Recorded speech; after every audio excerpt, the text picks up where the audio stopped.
Good morning बच्चों। आज के इस वीडियो सेशन में हम लोग कुछ इंपॉर्टेंट वन वर्ड सब्स्टिट्यूशन को देखेंगे जो कि डिफरेंट एग्जाम्स में पूछे जा चुके हैं। इसका मतलब है कि इस वीडियो सेशन में जो सब्स्टिट्यूशन होंगे वो प्रीवियस पेपर से लिए गए हैं।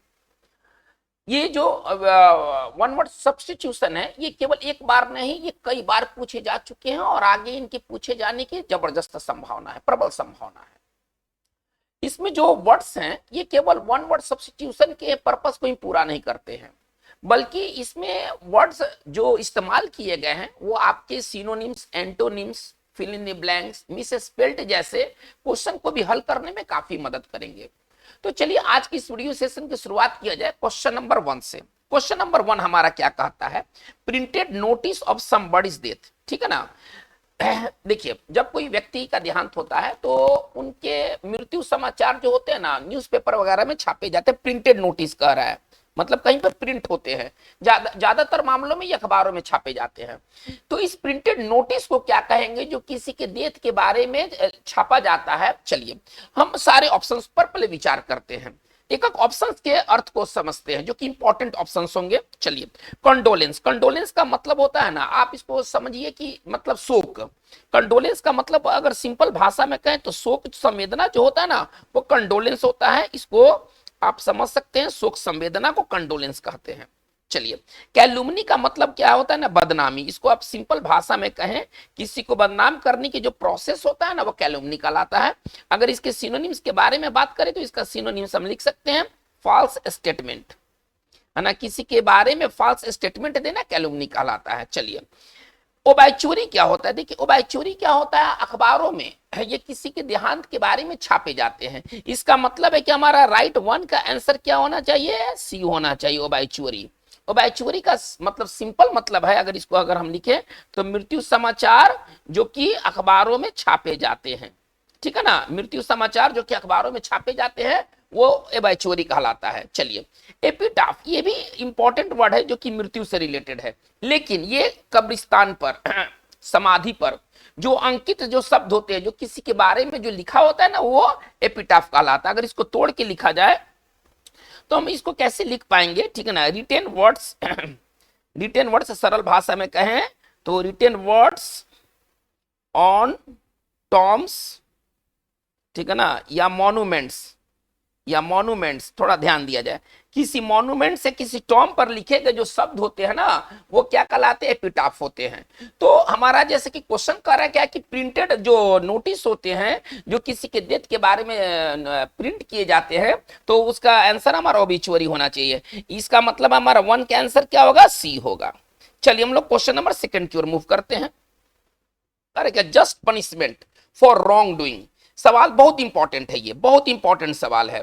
करे क्या कि उचित सजा, अगर किसी गलत काम के लिए जो उचित सजा होता है उसके लिए राइट वर्ड ये पूछ रहा है, उसके लिए राइट वर्ड क्या होना चाहिए? ठीक है ना। चलिए, इसका राइट आंसर होना चाहिए नेमेसिस। देखिए, नेमेसिस का मतलब क्या होता है? नेमेसिस का मतलब होता है किसी को दिया गया उचित सजा, जिस सजा का वो हकदार है ना। तो इसका मतलब है कि 2 का हमारा आंसर जो होगा वो ए होना चाहिए। चलिए, नेमेसिस के और सिनोनिम्स क्या हो सकते हैं? कुछ और बेहतर सिनोनिम्स देखा जाए तो इसका एक सिनोनिम्स है रिट्रीब्यूशन। रिट्रीब्यूशन का भी मतलब होता है उपयुक्त सजा जो किसी को दिया जाता है। ठीक है ना, रिट्रीब्यूशन भी बहुत इंपॉर्टेंट वर्ड है। चलिए, तो नेमेसिस और रिट्रीब्यूशन को अगर हम सिंपल भाषा में कहें तो इसका मतलब होता है उचित सजा, जो सजा का कोई व्यक्ति हकदार होता है। चलिए, पर्जेशन क्या होता है? देखिए, पर्ज मतलब होता है साफ करना, शुद्ध करना। पर्जेशन कोई ऐसा चीज हो सकता है जो हमारे पेट को साफ करे। इसको आप सिंपल भाषा में समझिए जुलाब। जुलाब का मतलब मेन काम क्या है? ये पेट को साफ करने का काम करता है जुलाब। ठीक है ना। चलिए, रैत का मतलब होता है क्रोध, बहुत अत्यधिक क्रोध को रैत कहते हैं। और कथारसिस क्या होता है? अपने मन के भाव को प्रकट करना, फीलिंग्स को प्रकट करना कथारसिस होता है। तो ये खास तौर पर ज्यादा महत्व का चीज नहीं है। इसमें जो महत्व के जो ऑप्शंस हैं वो आपके नेमेसिस, पर्जेशन और रैत है, लेकिन हमारा राइट आंसर जो होगा वो नेमेसिस होगा। किसी व्यक्ति के लिए दिया गया जो उचित सजा होता है वो उस व्यक्ति के लिए नेमेसिस कहलाता है। इसका एक बहुत इंपॉर्टेंट साइनो है रिट्रीब्यूशन। चलिए हम लोग क्वेश्चन नंबर 3 की ओर मूव करते हैं। थर्ड क्वेश्चन क्या कहता है? Careful in performing duties. अगर आप अपने कर्तव्य को निर्वाहन करने में बहुत सतर्क रहते हैं, बहुत सजग रहते हैं, केयरफुल रहते हैं, तो इसके लिए एक वर्ड क्या है? ठीक है ना। चलिए, पंक्चुअल का मतलब क्या होता है? अगर कोई व्यक्ति अगर पंक्चुअल है यानी कि वो समय को मेंटेन करता है, समय को फॉलो करता है, वो सही समय पर मतलब वो समय का पालन करने वाला होता है। जो समय पाबंद होते हैं वो पंक्चुअल होते हैं। इसको अगर सरल भाषा में लिखा जाए तो जो समय पाबंद होते हैं वो पंक्चुअल होते हैं। चलिए, पंक्टिलियस कौन होते हैं? देखिए, पंक्टिलियस का मतलब होता है अगर कोई व्यक्ति पंक्टिलियस है तो वो सजग है, सावधान है, ठीक है ना। तो इसका मतलब है कि हमारा थर्ड का राइट आंसर क्या होना चाहिए? थर्ड का राइट आंसर हमारा बी होना चाहिए। यदि कोई व्यक्ति पंक्टिलियस है, इसका मतलब है कि वो सजग है अपने कामों में। चलिए, तो हमारा इसका मतलब है कि थ्री का राइट आंसर क्या होना चाहिए? थ्री का राइट आंसर बी होना चाहिए। हम कुछ और देख लेते हैं। तो इसका राइट अगर हिंदी कहा जाए तो सजग, सावधान। अगर कोई व्यक्ति पंक्टिलियस है तो अपने काम में वो सजग है, सावधान है, लापरवाह नहीं है, इसका मतलब हम ये समझ रहे हैं। चलिए, सिंसियर का मतलब होता है ईमानदार। अपने काम के प्रति यदि कोई व्यक्ति अगर ईमानदार है तो वो सिंसियर है। और पग्नेसियस बहुत इंपॉर्टेंट वर्ड, ये अगर कोई व्यक्ति पग्नेसियस है तो एग्रेसिव है, उग्र है, वो लड़ाकू है, लड़ाई को पसंद करता है। इसका सही सिनोनिम्स हम एक आपको दे रहे हैं, बहुत इंपॉर्टेंट सिनोनिम्स है बेलिकोस। देखिए, यदि कोई व्यक्ति बेलिकोस है, यदि कोई व्यक्ति ट्रुकुलेंट है तो इसका मतलब क्या है कि वो लड़ाई पसंद व्यक्ति है, वो झगड़ा चाहता है, ठीक है ना। तो किसी उग्र या लड़ाकू व्यक्ति को क्या कहते हैं? पग्नेसियस। इसके दो इंपॉर्टेंट सिनोनिम्स हैं, आपको बार बार देखने को मिलेंगे, बेलिकोस और ट्रुकुलेंट। यदि कोई व्यक्ति बेलिकोस है यानी कि वो झगड़ा पसंद आदमी है। तो चलिए, हमारा थर्ड का राइट आंसर जो होगा वो बी होगा। हम आते क्वेश्चन नंबर 4 की ओर। कह रहा है क्या? The period between two rains, यानी कि दो काल के बीच का जो पीरियड होता है उसको क्या कहते हैं? देखिए, पकड़ना बहुत आसान है, इसके लिए ज्यादा आपको माथा पच्ची नहीं। इंटर, अगर किसी वर्ड में इंटर लग गया तो इंटर का मतलब होता है बीच में।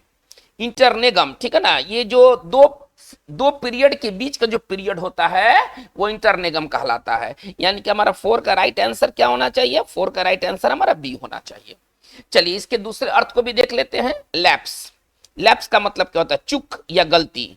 अगर आपसे किसी तरह का लैप्स होती है तो चूक या गलती होती है। चलिए, इसके सिनोनिम्स हम लिख सकते हैं मिस्टेक, ठीक है ना। लैप्स का एक सिनोनिम्स हो सकता है मिस्टेक, ठीक है। चलिए, बहुत इंपॉर्टेंट है सिनोनिम्स के दृष्टिकोण से ना, ये लैप्स बहुत इंपॉर्टेंट वर्ड है। चलिए, इसके बाद जो इंपॉर्टेंट अगला जो वर्ड है ना वो है एनाक्रोनिज्म, है ना। एनाक्रोनिज्म का मतलब क्या होता है? कोई चीज यदि एनाक्रोनिज्म तो ये नाउन है। चलिए, इसका पहले एडजेक्टिव कर लेते हैं, एनाक्रोनिस्टिक। इसका एडजेक्टिव कर लेते हैं एनाक्रोनिस्टिक। देखिए, यदि कोई चीज अगर एनाक्रोनिस्टिक है तो वो चीज काफी पुराना है। काफी पुराना को ना एनाक्रोनिस्टिक कहते हैं। तो चलिए, एनाक्रोनिज्म का तब हिंदी क्या हो जाएगा? पुरातन। इसका नाउन का हिंदी नाउन की तरह पुरातन आपने कभी सुना होगा, तो उसका जो अंग्रेजी है ना वो एनाक्रोनिज्म है। तो इसमें दो ऑप्शंस बहुत इंपॉर्टेंट है आंसर के अलावा, ठीक है ना। आंसर तो आपका बी होगा, लेकिन दो ऑप्शन भी बहुत इंपॉर्टेंट है आगे आने वाले एग्जाम्स के लिए। एक लैप्स है, लैप्स का मतलब होता है चूक या गलती, और एनाक्रोनिज्म का मतलब होता है पुरातन। चलिए, इसका जो एडजेक्टिव होगा वो एनाक्रोनिस्टिक होगा। चलिए, हम लोग क्वेश्चन नंबर 5 की ओर मूव करते हैं। कह रहे क्या? A poem in short stanzas narrating A popular story, मतलब एक पोएम होगा। क्वेश्चन कहने का मतलब क्या? एक पोएम होगा जो कि स्टोरी कहेगा। ए पोएम जो होगा शॉर्ट स्टेंजा में होगा जो कि स्टोरी कहेगा। इसके लिए राइट आंसर आपका सी होना चाहिए बैलेड। बैलेड क्या होता है? देखिए, इसका राइट आंसर 5 का राइट आंसर सी होना चाहिए बैलेड। बैलेड क्या होता है? एक कविता जो कि कहानी कहता है। इसको तोड़कर अगर लिखा जाए तो a poem that tells a story. थोड़ा ध्यान दिया जाए, इसको मैंने दूसरे शब्दों में लिखा। चलिए, एक ऐसा, ये बैलेड क्या होता है? बैलेड क्या होता है कि एक कविता होता है जो कि कहानी कहता है। इसको हम सिंपल अगर हिंदी में कहें तो कथात्मक।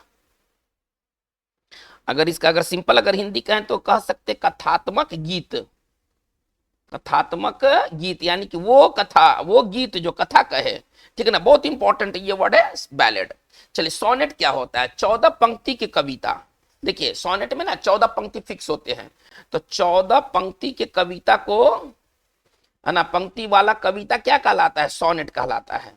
चलिए, बैलेट क्या होता है? एक काइंड ऑफ डांस है ना। बैलेट क्या होता है? एक काइंड ऑफ डांस होता है, एक तरह का नाच होता है, ठीक है ना, जिसमें कि शब्द का इस्तेमाल नहीं होता है और उसमें कोई आदमी कुछ कहता नहीं, केवल म्यूजिक पर वो डांस होता है ना, वो बैलेट डांसर। इसी से एक वर्ड बना है बैलेट डांसर। इसी से एक वर्ड बना है, बहुत इंपॉर्टेंट वर्ड है बैलेट डांसर। तो जो बैलेट क्या होता है? काइंड ऑफ डांस होता है। चलिए, हम लोग आगे एक देखते इपिक। इपिक का मतलब क्या होता है? महाकाव्य। वो कविता जो बहुत लंबा लेंथ का होता है ना, उसको एपिक कहते हैं। इसको तोड़ के लिखा जाए तो कैसे लिखेंगे, चलिए इसको तोड़ के लिख सकते हैं, ठीक है ना। एक बहुत लंबी कविता, बहुत लंबी कविता को कहते हैं एपिक। चलिए, तो सोनेट हम लोगों ने क्या सीखा, 14 पंक्ति वाला कविता होगा। बैलेड कैसा कविता होगा, वो कविता होगा जो कहानी कहेगा। चलिए, एपिक कैसा कविता होगा, बहुत लंबा जो कविता होगा वो आपका एपिक होगा। और बैलेड का कविता से कोई मतलब नहीं है, ये बैलेड एक तरह का डांस होगा। चलिए, क्वेश्चन नंबर 5 की ओर चलते हैं, 6 की ओर, सॉरी 6 की ओर चलते हैं। करे क्या, an office or post with no work but high pay. ठीक है ना, देखिए सवाल को समझा जाए। एक वैसा पद, ठीक है ना, जिसमें कि काम ना हो लेकिन वेतन बहुत ज्यादा हो, उस पद को क्या कहते हैं। इसके लिए बहुत इंपॉर्टेंट वर्ड है साइनेक्योर। देखिए साइनेक्योर कौन सा जॉब होता है, ये वैसे जॉब होते हैं जिसमें काम ना के बराबर हो लेकिन पैसे बहुत ज्यादा हो, जैसे राष्ट्रपति का जॉब, राज्यपाल का जॉब।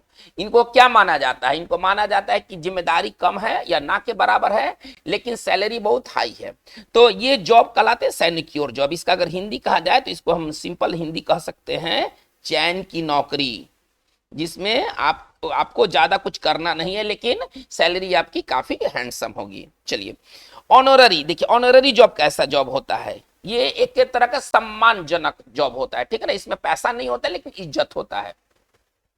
तो अवैतनिक कोई वैसा काम जिसमें कि वेतन नहीं है, अवैतनिक, अवैतनिक है ना, जो अवैतनिक कार्य को कहते हैं ऑनररी कार्य। इसमें इज्जत है लेकिन पैसा नहीं है। चलिए, एक बहुत इंपॉर्टेंट वर्ड है ग्रेटिस, टॉप क्लास का ये वर्ड है। देखिए ये टॉप क्लास का वर्ड है ग्रेटिस। ग्रेटिस का मतलब होता है ना मुफ्त में, यदि कोई चीज को अगर आप ग्रेटिस करते हैं तो मुफ्त में करते हैं, ठीक है ना, तो इसको हम लिख सकते हैं, है ना, free without payment, without payment.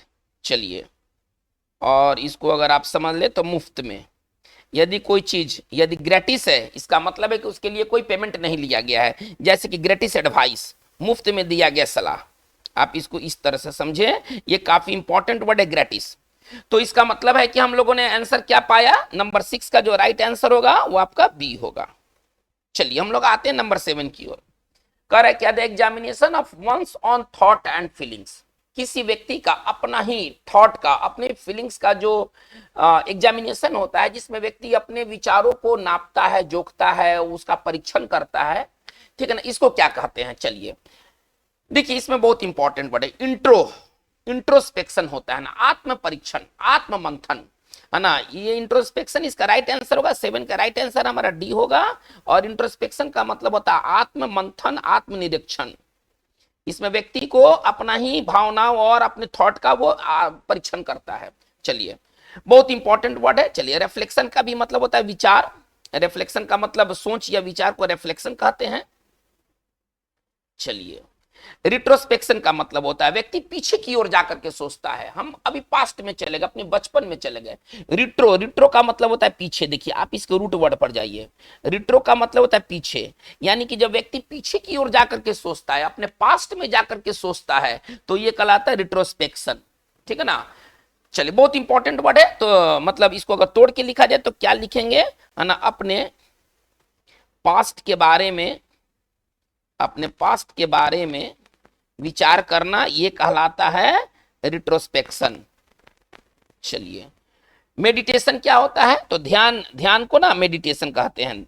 ध्यान मुद्रा जो होता है ना, ये मेडिटेशन कहलाता है। अगर आप मेडिटेशन करते हैं तो आप ध्यान मुद्रा लगाते हैं। तो 7 का राइट आंसर हमारा होना चाहिए डी होना चाहिए। चलिए, हम लोग आगे की ओर बात करते हैं, नंबर 8 में आते हैं। कर क्या, a short usually amusing story about some real person or event. देखिए सवाल का नेचर क्या सवाल कर रहा है कि किसी सच्चे व्यक्ति या सच्चे घटना के बारे में जो एक छोटा सा स्टोरी होता है, इसको क्या कहते हैं। चलिए, इसके लिए राइट आंसर होना चाहिए एनेक्डोट होना चाहिए। 8 का राइट आंसर हमारा ए होगा, ठीक है ना। एनेक्डोट का मतलब होता है सच्ची कथा, बहुत इंपॉर्टेंट वर्ड है ये। एनेक्डोट बहुत इंपॉर्टेंट वर्ड है। एनेक्डोट का मतलब क्या होता है, सच्ची कथा जो कि किसी व्यक्ति के बारे में कहा जाता है। चलिए, सच्ची कथा। चलिए, एलिगोरी का मतलब क्या होता है, एक वैसी कहानी जिसमें संकेत का प्रयोग किया जाता है। इसके जो पात्र होते हैं ना, वो व्यक्ति नहीं होते हैं, इसके जो पात्र होते हैं ना वो संकेत, कोई सिंबल इस्तेमाल किया जाता है। तो सांकेतिक कहानी, इसको अगर सिंपल भाषा में कहा जाए तो सांकेतिक कहानी जो होता है वो एलिगोरी कहलाता है। चलिए एंटीडोट क्या होता है भाई, ये विषनाशक होता है, विष के प्रभाव को खत्म कर देता है, तो ये एंटीडोट कहलाता है। तो चलिए राइट आंसर हम लोगों ने क्या पाया, 8 का राइट आंसर जो होगा वो ए होगा। नंबर 9 की ओर आते हैं, कह रहा है क्या, intentional destruction of racial groups, किसी है ना किसी रेस को पूरी तरह से खत्म कर देने को क्या कहते हैं, ये जीनोसाइड होता है, ठीक है ना। इसमें नस्ल का, किसी के नस्ल का हत्या कर दिया जाता है, पूरी तरह से मार दिया जाता है उसको। इसका राइट आंसर 9 का आंसर बी होना चाहिए। देखिए होमिसाइड में क्या होता है, किलिंग ऑफ ह्यूमन, है ना, मानव हत्या। इसको अगर तोड़ के लिखे तो हम लिख सकते हैं the killing of human being. इसमें कोई भी होगा, किसी जाति किसी धर्म के लोग होंगे मारे जाएंगे। इसमें जाति धर्म पूछ करके नहीं मारा जाता, बस आदमी है ना तो मार दो इसको, बूढ़ा हो बच्चा हो कोई भी उसको मार दो, ये कहलाता है होमिसाइड। जीनोसाइड में क्या होता है, किसी खास धर्म या किसी खास जाति के लोगों का हत्या जो होता है ना वो जीनोसाइड होता है ना। किसी विशेष धर्म या जाति के लोगों का जो हत्या होता है वो क्या कहलाता है, वो कहलाता है जीनोसाइड। चलिए बहुत इंपॉर्टेंट, ये दो बहुत इंपॉर्टेंट हैं। होमिसाइड का मतलब मानव हत्या और जीनोसाइड का मतलब होता है किसी खास धर्म किसी खास जाति के लोगों का जो हत्या होता है वो जीनोसाइड होता है। इन दोनों को अगर सिंपल भाषा में कहें तो इनका नरसंहार, ठीक है ना, लेकिन थोड़े थोड़े अंतर है। हाँ होमिसाइड में जाति धर्म नहीं देखा जाएगा, जबकि जीनोसाइड में जाति धर्म देखा जाएगा। पाकिस्तान में क्या हो रहा है, वहां पर हिंदुओं का, वहां पर ईसाइयों का हत्या हो रहा है मुस्लिम को छोड़ करके। तो वहां पर क्या हुआ, हिंदुओं का क्या हुआ, जीनोसाइड है। हिंदू आप हैं तो आप मारे जाएंगे, आप ईसाई है तो आप मारे जाएंगे, ठीक है ना। तो ये जीनोसाइड है। तो हमारा राइट आंसर 9 का राइट आंसर जो होगा वो बी होगा। हम आते हैं 10 में, करे क्या, रेस्पॉन्सिबल अकॉर्डिंग टू लॉ। आप कानून के नजर में आप जिम्मेदार हैं, ठीक है ना। आप कानूनी तौर पर अगर आप जिम्मेदार हैं तो इसके लिए एक वर्ड क्या है, ठीक है, इसके लिए है वर्ड लाइएबल, बहुत इंपॉर्टेंट वर्ड। ये लाइएबल का मतलब क्या होता है, कानूनी तौर पर जिम्मेदार, कानून आपको जिम्मेदार मानता है। अगर आप किसी चीज के लिए लाइएबल हैं यानी कि कानून की नजर में आप उस चीज के लिए जिम्मेदार हैं, कानून ऐसा कहता है, ठीक है। चलिए बहुत इंपॉर्टेंट वर्ड है। और एलिजिबल का मतलब होता है योग्य। चलिए और क्या कहते हैं, लेजिटिमेट का मतलब होता है वैध जायज, ठीक है ना। चलिए ये सारे इंपॉर्टेंट ऑप्शंस आपको आगे एग्जाम्स में काफी मदद करने वाले हैं। तो इसका मतलब है कि 10 का राइट आंसर हमारा क्या होगा, 10 का राइट आंसर हमारा ए होगा। चलिए नंबर 11 की ओर मूव करते हैं। ए funny imitation of a poem, एक किसी कविता का जो एक बहुत हास्यजनक जो नकल होता है, जो हंसी आता है, नकल को देख करके हंसी आता है, इसको क्या कहते हैं। तो एक ये होता है, देखिए कैरिकेचर एक क्या होता है। देखिए इसमें दो चीज आपको समझना है।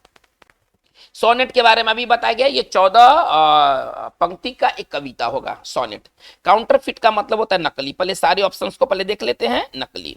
कैरिकेचर का मतलब क्या होता है, कार्टून होता है, एक कार्टून होता है जिसमें किसी व्यक्ति का मजाक उड़ाया जाता है, ठीक है ना। एक ऐसा कार्टून,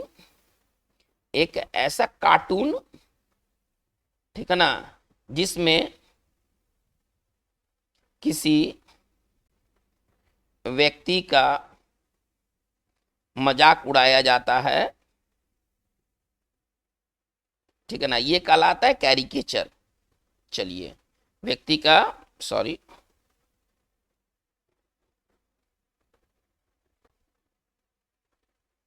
व्यक्ति का मजाक उड़ाया जाता है, ये कहलाता है कैरिकेचर।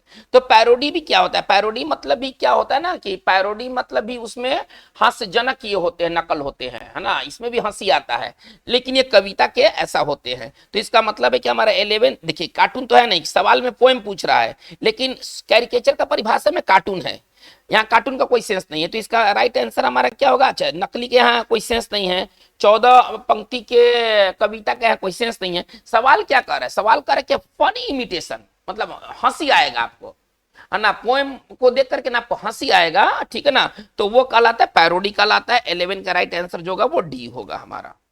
चलिए हम लोग आते 12 नंबर की ओर, कह रहे कि a decision made upon A political question by votes of all qualified persons, इसको कहते हैं ना प्लेबिसाइट। प्लेबिसाइट का मतलब होता है जनमत, जो जनमत जो दिया जाता है ना, इसको कहते हैं प्लेबिसाइट। चलिए, सफरेज का मतलब होता है मत देने का अधिकार, मताधिकार, इसको सिंपल भाषा में कहें मताधिकार। चलिए, वीटो तो एक पावर होता है ना, जो किसी के खिलाफ यूज किया जाता है। तो इसमें हमें दो ऑप्शंस, इंपॉर्टेंट ऑप्शंस हैं, एक सफरेज है और एक प्लेबिसाइट है। सवाल क्या कर रहा है, a decision made upon A political question by votes of all qualified person. इसमें जितने भी क्वालिफाइड पर्सन होंगे इनको वोट देने का अधिकार है। कभी आपने सुना होगा यूरोपीय देशों में, स्विट्जरलैंड में ना, किसी चीज को लेकर के ना और वोटिंग होता है। मान के चलिए कि एक सड़क बनाना है, एक एरिया में सड़क बनाना है, तो ऐसा नहीं कि सरकार अपनी मर्जी से सड़क बनाएगा। स्विट्जरलैंड में डायरेक्ट डेमोक्रेसी है, ठीक है ना। वहां पर आप पढ़ेंगे तो पाएंगे कि वहां पर लोग वोटिंग करेंगे, ठीक है ना, कि सड़क बनना चाहिए कि सड़क नहीं बनना चाहिए। यदि लोगों को सड़क पसंद नहीं है तो सरकार वहां जबरन सड़क नहीं बना सकती है, ठीक है ना। तो वहां पर डायरेक्ट डेमोक्रेसी है और वहां पर आम चीजों के लिए ना प्लेबिसाइट आयोजित किए जाते हैं। जहां जनसंख्या कम है वहां पर प्लेबिसाइट, यूरोपीय देशों में बहुत सारी चीजों को हल करने के लिए प्लेबिसाइट अथवा रेफरेंडम, इसका एक बहुत इंपॉर्टेंट सिनोनिम्स हो जाएगा रेफरेंडम, ठीक है ना। इसका बहुत एक इंपॉर्टेंट सिनोनिम्स हो जाएगा रेफरेंडम, आज इसका हिंदी होता है जनमत। चलिए, तो इसका मतलब है कि हम लोग क्या निष्कर्ष निकला, 12 का जो राइट आंसर होगा वो सी होगा। चलिए, क्वेश्चन नंबर 13 कर क्या, unexpected stroke of good luck, अचानक भाग्य का आ जाना, अचानक भाग्य खुल जाना, ये क्या कहलाता है, विंडफॉल, ठीक है ना। 13 का राइट आंसर हमारा बी होगा, ठीक है ना। चलिए, 13 का राइट आंसर बी होगा। बुन मतलब होता है वरदान, कोई चीज अगर आपको बुन के रूप में मिला है तो वरदान के रूप में मिला है। चलिए, फॉर्चून का मतलब होता है भाग्य। चलिए, और ब्रेक थ्रू का मतलब होता है उपलब्धि। चलिए, सवाल क्या कर रहा है कि N unexpected stroke of good luck, अचानक अच्छे भाग्य का आ जाना, ये इसके लिए एक वर्ड क्या है, तो इसके लिए एक वर्ड है विंडफॉल। विंडफॉल में अचानक पैसे आ जाते हैं, है ना, लॉटरी अचानक लग जाता है, तो ये विंडफॉल होता है। तो अप्रत्याशित, आप इसको ऐसे समझिए, इसको तोड़ के लिखा जाए तो क्या लिखेंगे, अप्रत्याशित, है ना। अप्रत्याशित जो पैसा होता है, धन होता है, इसको कहते हैं विंडफॉल। यही आपका गुड लक है, यही आपका गुड लक है। चलिए, नंबर आते हैं 14 की ओर। करे क्या, the act of violating the sanctity of church, है ना। कोई पूजा स्थल, चर्च मान लीजिए कि चर्च है, ठीक है ना, चर्च एक पूजा स्थल है, किसी पूजा स्थल के पवित्रता को, है ना, उल्लंघन करने की क्रिया को क्या कहते हैं, है ना। देखिए, इसके लिए वर्ड है डिसेक्रेशन। डिसेक्रेशन में क्या होता है ना कि पूजा स्थलों पर कुछ आपत्तिजनक चीज फेंक दिया जाता है, उसको एक तरह से गंदा कर दिया जाता है, तो ये डिसेक्रेट किया जाता है, ठीक है ना। डिसेक्रेट का मतलब क्या होता है ना, पूजा स्थल की पवित्रता नष्ट करना, पूजा स्थल की पवित्रता, ठीक है ना, भंग करना, ये कहलाता है डिसेक्रेशन कहलाता है। हर्षी क्या होता है, ईश्वर की निंदा होता है, ठीक है ना, इस निंदा को हर्षी कहते हैं। बहुत इंपॉर्टेंट ये वर्ड है, बहुत इंपॉर्टेंट वर्ड है। चलिए, ब्लास्फेमी का भी मतलब होता है ईश्वर की निंदा, ये ब्लास्फेमी और हर्षी दोनों एक जैसे हैं। और सैक्रिलेज भी एक तरह का वो क्या होता है कि किसी वो रिलीजियस प्लेस से ही जुड़ा होता है। तो इसमें 3 वर्ड इंपॉर्टेंट है, हर्सी, डिसेक्रेशन और ब्लास्फेमी। तो इसका मतलब है कि 14 का राइट आंसर हमारा क्या होगा, 14 का राइट आंसर जो होगा वो बी होगा, बहुत इंपॉर्टेंट है। चलिए, आते हैं 15 नंबर की ओर। करके a story told to illustrate a moral or spiritual truth, एक वैसी कहानी जो कही जाती है मोरल लेसन देने के लिए, नैतिक शिक्षा देने के लिए, इसके लिए वर्ड है पाराबल। देखिए, पाराबल क्या होता है, बाइबिल में जो कहानियां हैं, है ना, उसका मेन उद्देश्य क्या है, मोरल लेसन लोगों को देना, नैतिक शिक्षा देना। तो बाइबिल में जो कहानी है जो कि लोगों को मोरल लेसन देती है वो कहलाता है पाराबल, ठीक है ना। पाराबल का मतलब इसको सिंपल भाषा में कहें तो नैतिक शिक्षा प्रदान करने वाली कहानी, प्रदान करने वाली जो कहानी होती है वो कहलाता है पाराबल, है ना। इसको बाइबिल में, ये बाइबिल में ऐसे भी कह सकते हैं, बाइबिल में, है ना, उल्लिखित, या बाइबिल में बाइबिल की कहानियां, इसको सिंपल भाषा में कहें तो बाइबिल की जो कहानियां होती हैं वो क्या कहलाता है, पाराबल, बाइबिल की कहानियां। चलिए, देखते हैं कुछ और भी वर्ड्स इंपॉर्टेंट है। देखिए, डायडेक्टिक का मतलब क्या होता है, डायडेक्टिक कुछ भी हो सकता है, हमारा एडवाइस भी डायडेक्टिक हो सकता है, हम कोई भाषण देंगे वो भी डायडेक्टिक हो सकता है। डायडेक्टिक का मतलब होता है शिक्षाप्रद, जो शिक्षा दे, है ना, जो शिक्षा दे वो कुछ भी ऐसा हो सकता है, है ना, जो लोगों को सिखाए वो डायडेक्टिक होता है ना, इसका संबंध टीचिंग से है, इसका संबंध लोगों को शिक्षित करने से है, ठीक है। जबकि सवाल कह रहा है क्या, मोरल और स्पिरिचुअल ट्रूथ, जो नैतिक बात बताए, या सवाल को थोड़ा सा समझा जाए, सवाल में ना मोरल और स्पिरिचुअल ट्रूथ है, तो इसका आंसर डायडेक्टिक नहीं हो सकता, इसका आंसर होगा पाराबल। चलिए, पारागॉन क्या मतलब क्या होता है, देखिए ये पारागॉन भी इंपॉर्टेंट वर्ड है, इसका सिनोनिम्स मैं आपको दे रहा हूं, बहुत इंपॉर्टेंट वर्ड है, एपिटोम, है ना। इसको आप कहिए किसी चीज का सबसे अच्छा उदाहरण, सबसे अच्छा जो उदाहरण होता है वो पारागॉन कहलाता है, सबसे अच्छा जो उदाहरण किसी चीज का होता है वो पारागॉन कहलाता है। तो ये बहुत इंपॉर्टेंट ये वीडियो सेशन है बच्चों आपके लिए। और ये जो बात आंसर के अलावा, जैसे कि डायडेक्टिक तो आंसर है नहीं, लेकिन डायडेक्टिक की चर्चा किया गया, पारागॉन आपका आंसर है नहीं, लेकिन पारागॉन का चर्चा किया गया, ये सारी चर्चाएं आगे आने वाले एग्जाम्स के लिए ये सुपर मतलब ये क्वेश्चन की तरह काम करेंगे। चलिए नंबर 16 की ओर मूव करते हैं। करे क्या, food which agrees with one's taste, वो भोजन जो कि किसी के टेस्ट के अनुसार हो, है ना, ये क्या कहलाता है, पालाटेबल। पालाटेबल इसका राइट आंसर होगा, 16 का राइट आंसर होगा बी। पंजेंट क्या होता है, बहुत इंपॉर्टेंट वर्ड, देखिए पंजेंट का मतलब होता है कि वैसा चीज जिसका गंध या टेस्ट तीखा हो, ठीक है ना, तीखा, तीखा गंध या स्वाद वाला, या स्वाद वाला, जैसे लहसुन, लहसुन का गंध कैसा होता है, ठीक है ना, उसका स्मेल भी, उसका टेस्ट भी कैसा होता है, तीखा होता है, तो लहसुन में कौन सा गंध होता है, पंजेंट गंध होते हैं। चलिए, लेकिन इसका राइट आंसर क्या होना चाहिए, राइट आंसर क्वेश्चन के अनुसार राइट आंसर इसका पालाटेबल होना चाहिए। सेंसुअस का क्या संबंध है, इसका संबंध इंद्रियों से है, ठीक है ना, इंद्रियों से संबंधित, इंद्रियों से संबंधित, इसको दूसरी भाषा में कहें तो भोग विलास से संबंधित, भोग विलास से संबंधित जो होता है ना वो सेंसुअस कहलाता है। चलिए, बहुत इंपॉर्टेंट वर्ड है। और इडाइबल का मतलब क्या होता है, देखिए यदि कोई खाना पीना अगर इडाइबल है, यानी कि वो खाने लायक है, ठीक है ना, जैसे कि अब जैसे तेल कहते हैं, बहुत सारे तेल जो होते हैं ना वो खाने वाले नहीं होते हैं, वो बॉडी में लगाने वाले होते हैं, मशीन में लगाने वाले होते हैं, लेकिन सरसों तेल कौन सा तेल है, वो खाने वाला तेल है, ठीक है ना, तो वो कौन सा आयल होगा, इडाइबल आयल होगा। इडाइबल का मतलब क्या होता है, जो खाने के लिए सही हो, है ना, ऐसा कुछ भी हो सकता है, वह जो खाने के लिए सही हो, खाने के लिए सही हो, वो इडाइबल कहलाता है। चलिए, बहुत इंपॉर्टेंट है। नंबर 17 की ओर आते हैं हम लोग। Correct, bringing about gentle and painless death, है ना, फ्रॉम इनक्यूरेबल डिजीज, यदि किसी को कोई असाध्य रोग हुआ है और असाध्य रोग से उसको मतलब पीड़ा से बचने के लिए ना उसको मौत दे दिया जाता है, उसको क्या कहते हैं, इसके लिए वर्ड यूथेनेसिया, ये जीएस में भी पढ़ना है। यूथेनेसिया में क्या किया जाता है, किसी को ना एक डेथ दिया जाता है ताकि वो तड़पने से बच सके, है ना, इसको आप समझिए कि एक तरह का मृत्यु दिया जाता है जो कि व्यक्ति को तड़पने से बचा लेता है, ठीक है ना, तो ये यूथेनेसिया कहलाता है। बहुत इंपॉर्टेंट ये वर्ड है। 17 का राइट आंसर जो होगा हमारा डी होगा। चलिए, सुसाइड आत्महत्या, ये आप समझते हैं, सुसाइड आत्महत्या होता है। चलिए, गैलोस का मतलब क्या होता है, बहुत इंपॉर्टेंट वर्ड है, ये टॉप क्लास का ये वर्ड है गैलोस, है ना, जो फांसी का तख्ता होता है जिस पर व्यक्ति चढ़ता है, तख्ता पर व्यक्ति चढ़ा, तख्ता हट गया, व्यक्ति झूल जाएगा उस पर, ठीक है ना, तो फांसी का जो तख्ता होता है ये कहलाता है गैलोस, फांसी का जो तख्ता होता है वो कहलाता है गैलोस। यूफोरिया क्या होता है, देखिए जो खुशी होता है, उन्माद या खुशी जो होता है ना, थोड़े समय के लिए यूफोरिया कहलाता है ना, क्षणिक खुशी को यूफोरिया कहते हैं। बहुत इंपॉर्टेंट ये वर्ड है ना, ये क्षणिक प्रसन्नता, ये खुशी जो होती है ना, क्षणिक प्रसन्नता अथवा जो खुशी होती है ना, ये कहलाता है यूफोरिया होता है। चलिए, तो हमने क्या इसका आंसर राइट आंसर पाया, यूथेनेसिया, ठीक है ना, इसको आप कहिए कि दया मृत्यु, एक तरह से इसका जो शुद्ध अगर हिंदी की बात करें तो इसका शुद्ध हिंदी होता है दया मृत्यु। चलिए, नंबर 18 की ओर आते हैं।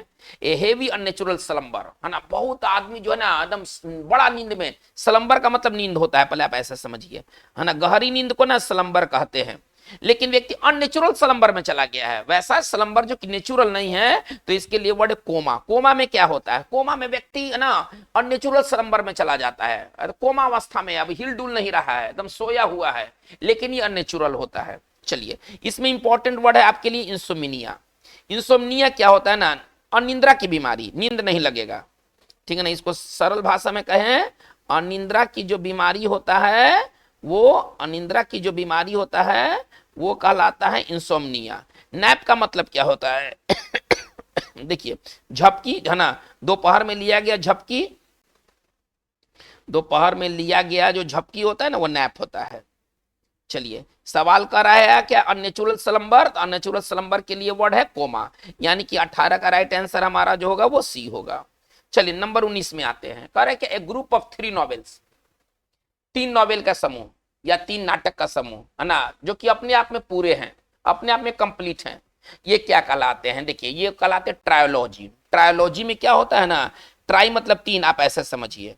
तो ट्रायोलॉजी में क्या होता है कि 3 चीज है और तीनों आपस में एक दूसरे पर निर्भर नहीं है, सब एकदम कंप्लीट है, अपने आप में कंप्लीट है, तो ये ट्रायोलॉजी कहलाता है। 19 का आंसर जो होगा वो सी होगा।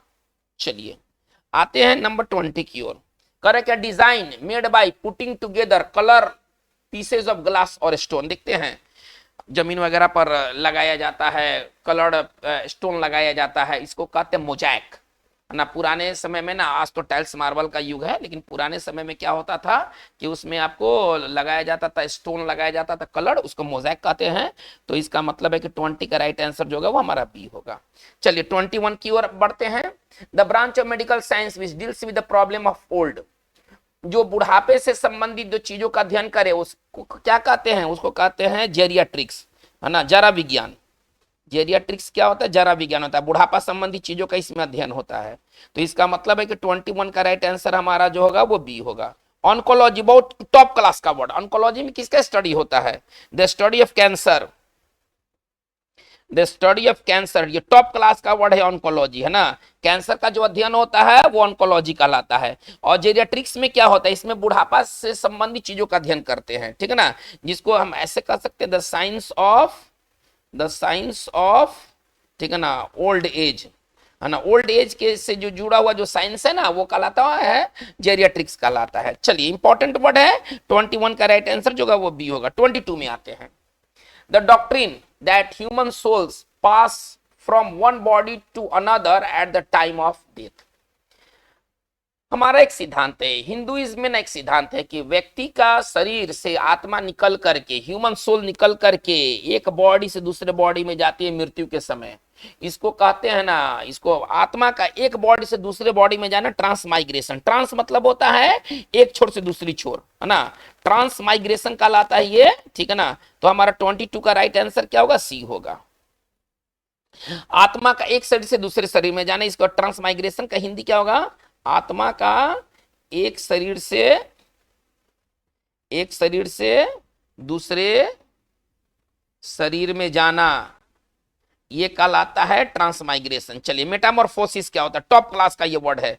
मेटामॉर्फोसिस का मतलब होता है पूर्ण बदलाव, किसी चीज में लाया गया पूर्ण बदलाव जो होता है ना, ये मेटामॉर्फोसिस कहलाता है। ये बहुत बढ़िया वर्ड है। चलिए हम लोग आते हैं, तो 22 का राइट आंसर हमारा क्या बना? 22 का राइट आंसर हमारा सी हुआ। आते 23 में, कर है क्या? Code of diplomatic etiquette and precedence, है ना। देखिए आप जो बड़े बड़े पद पर जो प्रधानमंत्री राष्ट्रपति होते हैं ना, तो इनको कुछ चीजों को मेंटेन करना होता है, प्रोटोकॉल मेंटेन करना होता है, ठीक है ना। इसका 23 का राइट आंसर जो हो जाएगा वो सी हो जाएगा। औपचारिकता मेंटेन करना होता है, ये कहलाता है प्रोटोकॉल कहलाता है। हायरार्की क्या है? पद सोपान, पद सोपान को ना हायरार्की कहते हैं। चलिए तो हम लोगों ने क्या पाया? 23 का राइट आंसर जो होगा वो सी होगा। चलिए आते 24 की ओर। मैनिया फॉर स्टीलिंग आर्टिकल्स, चोरी करने का जो चशक होता है, ठीक है ना, ये क्या कहलाता है? क्लेप्टोमानिया। चोरी करने का जो चशक होता है ना, ये कहलाता है क्लेप्टोमानिया। चोरी करने का जो पागलपन होता है, मानिया का मतलब पागलपन, ठीक है ना, चोरी करने का जो पागलपन होता है ये क्या कहलाता है? ये क्लेप्टोमानिया कहलाता है। डिप्सोमानिया क्या होता है? इसमें ना शराब पीने का इच्छा करता है, शराब, मानिया मतलब सनक, है ना। एबनॉर्मल डिजायर को मानिया कहते हैं। तो ये क्या होता है? डिप्सोमानिया क्या होता है? एबनॉर्मल, तोड़ के लिखे हैं, एबनॉर्मल डिजायर फॉर वाइन, ये क्या कहलाता है? ये कहलाता है ना, इसको शराब पीने का जो चशक होता है, शराब पीने का, है ना, जो सनक होता है, ये कहलाता है डिप्सोमानिया। टॉप क्लास का ये वर्ड है। चलिए तो ये करे क्या? चीजों को चुराने का, तो चीजों को चुराने का चशक क्या है? इसके लिए वर्ड है क्लेप्टोमानिया। 24 का राइट आंसर जो होगा वो सी होगा।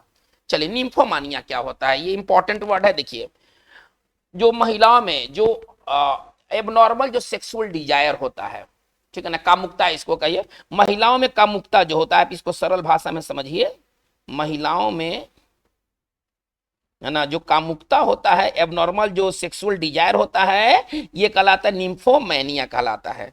तो ये बहुत इंपॉर्टेंट ये सारे वर्ड्स है, मैनिया से संबंधित आपको सवाल मिलना ही मिलना है।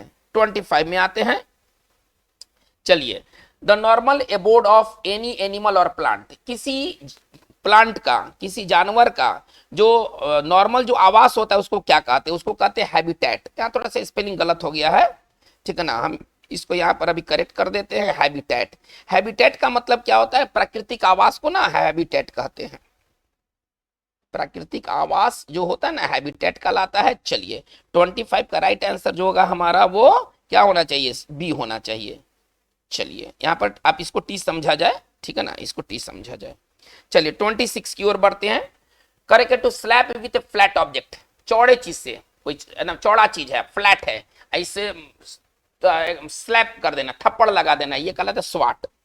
स्वाट का मतलब क्या होता है ना, चौड़े चीज से मारना, है ना, चौड़े चीज से थप्पड़ भी हो सकता है, स्लैप मतलब थप्पड़ मारना, चौड़े चीज से मारना, ये होता है ना, स्वाट होता है। जैसे देखिए मॉस्किटो स्वाटर होता है, बैडमिंटन की तरह होता है, मच्छर मारने वाला, बाजार में मिलते हैं ना, वो क्या कहलाता है, मॉस्किटो स्वाटर होता है ना, चौड़ा होता है, बैडमिंटन की तरह होता है, उसमें करंट प्रवाहित होता है, ठीक है ना, लगने से मच्छर मर जाते हैं।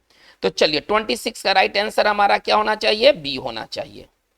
चलिए आते 27, कर क्या, ग्रेजुअल रिकवरी फ्रॉम इलनेस, बीमारी से ठीक होना, रिकवर होना, इसको क्या कहलाता है, ये कहलाता है कन्वाल्सेंस। बहुत इंपॉर्टेंट वर्ड है, चंगापन, है ना, इसका हिंदी होता है, अगर हिंदी की बात करें तो इसका हिंदी होता है चंगापन, धीरे धीरे स्वास्थ्य को रिकवर करना, ये कन्वाल्सेंस कहलाता है। चलिए एमनेसिया में क्या होता है, भूलने की बीमारी, बहुत टॉप क्लास का ये वर्ड है, भूलने की बीमारी जो होती है ना, इसमें लॉस ऑफ मेमोरी होता है ना, लॉस ऑफ मेमोरी को कहते हैं एमनेसिया। यदि कोई व्यक्ति अगर एमनेसिया से पीड़ित है, इसका मतलब है उसको भूलने का रोग है। चलिए सुपर इन्वेशन, ये टॉप क्लास का वर्ड है, वृद्धावस्था के कारण जो रिटायरमेंट आदमी ले लेता है, अब बुढ़ापा है, अब काम होता नहीं है, तो बुढ़ापा के कारण जो रिटायरमेंट होता है ना, वो सुपर इन्वेशन कहलाता है। आप इसको सरल भाषा में समझिए, बुढ़ापा के कारण, ठीक है ना, सेवानिवृत्ति जो होता है ना, ये कहलाता है सुपर एनुएशन। चलिए हमारा 27 का राइट आंसर जो होगा वो क्या होगा, डी होगा। 27 का राइट आंसर हमारा जो होगा वो डी होगा। आते 28, correct, a poem written on death of someone loved and lost, एक कविता जो किसी की मृत्यु के उपरांत लिखी जाए, कोई बहुत प्यारा व्यक्ति मर गया, तो बहुत सारे लोग हैं उस पर कविता लिखेंगे। अब वो कविता क्या कहलाएगा, वो कविता कहलाएगा सोनेट। गलत, ये सोनेट तो 14 पंक्ति की कविता है, 14 पंक्ति की जो कविता है ये सोनेट कहलाएगी। इसको कहते हैं सर एलेजी, दुखांत कविता जो किसी की मृत्यु के उपरांत लिखा जाता है, दुखांत कविता को एलेजी कहते हैं, ठीक है ना। 28 का राइट आंसर क्या होगा, डी होगा। आते 29, करके short stay at a place, किसी जगह पर थोड़े समय के लिए रुकना सजर्न कहलाता है। 29 का राइट आंसर जो होगा वो डी होगा। 30 की ओर आते हैं, stealing from writing of others, किसी दूसरे के लेखन की चोरी करना, ये कहलाता है प्लेजियरिज्म, ठीक है ना, बहुत इंपॉर्टेंट ये वर्ड है ना। इसके साहित्यिक चोरी, इसका जो शुद्ध हिंदी होता है वो होता है साहित्यिक चोरी, साहित्यिक चोरी को हम लोग प्लेजियरिज्म कहते हैं। चलिए तो बच्चों आज का हमारा ये वीडियो सेशन इतना रहा, इसमें हम लोगों ने कुछ बहुत इंपॉर्टेंट क्वेश्चंस को देखा जो कि पिछले कई बार वो पूछे जा चुके हैं और आगे इनकी पूछे जाने की है ना प्रबल संभावना होती है। यही सब सवाल ना रिपीट करते रहते हैं। इसके अलावा जो ऑप्शंस के जो हमारे राइट आंसर के अलावा हमने बाकी वर्ड्स को भी देखा। ये वर्ड्स आपको एंटोसिनो ना fill in the blanks, cloze test जैसे चीजों में काफी हेल्पफुल साबित होंगे। तो आज की बात बस इतना ही। आपको ये वीडियो सेशन कैसा लगा, अपने विचार को जरूर एक्सप्रेस करें। अगर आप नए हैं और आपने इस वीडियो को अगर आपने चैनल को अगर आपने सब्सक्राइब नहीं किया है तो आप इसे सब्सक्राइब कर ले। आज की बात बस इतना ही। Thank you very much.